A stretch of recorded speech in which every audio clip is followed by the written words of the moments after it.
क्यों में। नमस्कार, मुनाफे की तैयारी और पहला सौदा में आप सबका स्वागत है। ये शो आप CNBC आवाज़ और एबिक्स कैश के इस खूबसूरत स्टूडियो में हमारे साथ जुड़ के लुत्फ़ उठाएंगे। साथ ही साथ लगातार 5वें दिन आपने बहुत ज़बरदस्त सेलिंग प्रेशर देखा है बाज़ार में।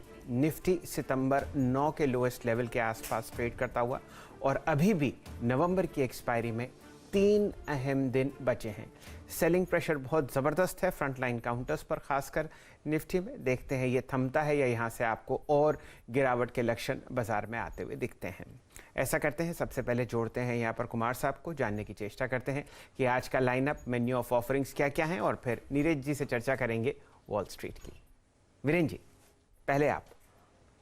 चलिए शैल जी, मंगलवार के इस महत्वपूर्ण सेशन को, इस शुभ दिन को, दिन तो शुभ है, चाहे कुछ कर लीजिए, भाव कुछ भी हो, दलाल स्ट्रीट पर शुरुआत करते हैं शुभकामनाओं के साथ। आपकी स्क्रीन पर आप देखें 17,366 लगभग 80 अंकों की गिरावट के साथ SGX निफ्टी ट्रेड करता हुआ। रेस्ट ऑफ एशिया को देखिए, वहाँ पर क्या सूरत हाल है। वॉल स्ट्रीट की कुछ बारीकियों पर कुछ देर में शैल जी और नीरज जी मंत्रणा करेंगे, लेकिन अगर आप इस वक्त देखें तो आपकी स्क्रीन पर शंघाई करीब 1/4% ऊपर, हरा निशान देखने को तरस गई आंखें, लेकिन आज शंघाई में वो हो रहा है।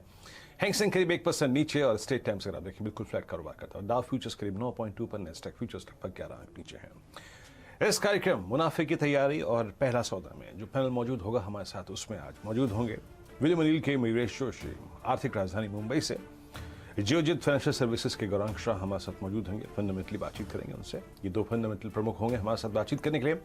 मोतीलाल ओसवाल फाइनेंशियल सर्विसेज से चंदन थापड़िया, manasjaiswal.com के मानस जायसवाल, शुभम अग्रवाल कॉन्सेप्ट एडवाइजरी के, अरिहंत कैपिटल की कविता जैन, प्रकाश काबा.com के प्रकाश काबा, और साथ ही साथ राजेश सतपुते.com के राजेश सतपुते आज इस कार्यक्रम में मौजूद रहेंगे। तो ये 8 सज्जन विशेषज्ञ आज इस पैनल में मौजूद हैं। शैल जी। वीरेंद्र जी, ऐसा करते हैं, सबसे पहले नीरज जी से जुड़ते हैं। 2 अहम खबरें आपको वॉल स्ट्रीट से आती हुई दिखेंगी। रिकॉर्ड हाई, साथ ही साथ डॉलर में मजबूती और पावेल साहब की वापसी। नीरज जी, कहाँ से चर्चा शुरू करेंगे? देखिए, दिन के दौरान रात में, मतलब हमारे यहाँ की रात थी, वहाँ दिन के दौरान था 4700 से ऊपर निकल गया था जी। वो लाइफ हाई बनाया उसने, और मैंने ट्वीट भी किया कि देखिए लाइफ हाई बन गया। उसके बाद उस वक्त कोई पकवान तो नहीं तल रहे थे आप? कॉफी पी रहा था मैं। क्या बात है। नाम 10 साल के हाईएस्ट लेवल पर कॉफी। तो इतने ऊपर गया वो जी, और उसके थोड़ी देर बाद ये ऐलान आया कि कंटिन्यू करेंगे ये जी पावेल साहब। हमारे ख्याल में 2 बज रहा होगा यूएस में दिन का। उसके बाद से जो शार्प फॉल हुई है, डेज लो पे जाके तीनों इंडाइसेस गए। ये पावेल साहब की जो खुशी थी या पॉलिसी कंटिन्यूएशन, बाजार को पसंद आता हमेशा, वो सारी चीजें अच्छी थी। लेकिन उसके बाद मार्केट में इस तरीके के सेल ऑफ जो दिखा, और उसके पीछे कारण ये थे कि फिर से वो डॉलर इंडेक्स 96.5 पे पहुंच गया है, हाईएस्ट लेवल पे गया है। हम लोग 94-93 को डाइजेस्ट नहीं कर पा रहे, वो 96.52 पे है। Bond yield 1.627%। इस तरीके के जब डेटा सामने रखा जाएगा तो फिर मुश्किल होती है बाजार में। फिर पावेल साहब क्या करेंगे बेचारे? वो तो पहले कह चुके हैं कि हम बॉन्ड बाइंग कम करेंगे, और अब ये वॉइसेस बहुत तेज हो रही है कि क्या अर्ली रेट हाइक आ जाएगी क्या, क्योंकि न्यूजीलैंड में सेकेंड हाइक आ जानी है। तो ये चिंता बाजार को थी। इसीलिए आप देखिए जो ग्रोथ स्टॉक थे आईटी वाले, वहां पे 200 पॉइंट गिर गया नैस्डैक। ये दिक्कत है।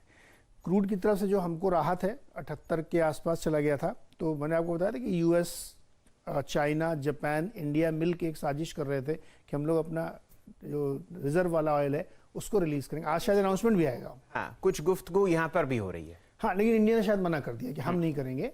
तो उसमें शायद जापान, चाइना और ये लोग करेंगे, लेकिन उसका काउंटर आ गया ओपेक की तरफ से। अच्छा, आप लोग ये करेंगे तो फिर हम देख लेंगे। $1.5 ऊपर चला गया क्रूड।